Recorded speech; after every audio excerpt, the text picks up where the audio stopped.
Hi friends, ఇలాంటి complaint బాక్సులు కానివ్వండి, బూస్ట్ బాక్సులు కానివ్వండి పడేస్తున్నారా?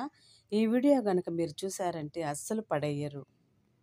మనకి వంటింట్లో ఎంత బాగా యూజ్ అవుతాయో ఈ వీడియో చూడండి.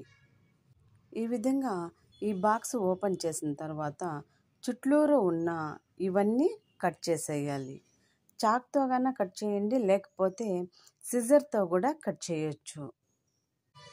ఇలా ఈ విధంగా కట్ చేసినాక ఈ పెద్ద ముక్క అనేది కట్ చేసి పక్కన పెట్టేయండి. తర్వాత మనం ఇంతకుముందు కట్ చేసిన ఈ పెద్ద ముక్కని ఇందులో పెట్టేయండి. ఎందుకంటే ఇది స్టిఫ్నెస్ కోసం, స్టిఫ్గా ఉంటుంది కాబట్టి. వంట రూమ్లో గరిటెలు ఎక్కడంటే అక్కడ పెట్టకుండా చూడండి, ఈ బాక్స్లో ఈ విధంగా గరిటెలన్నీ కూడా ఈ విధంగా వేసేయచ్చు. చూడండి, వంట రూమ్లో ఈ విధంగా పెట్టేయండి.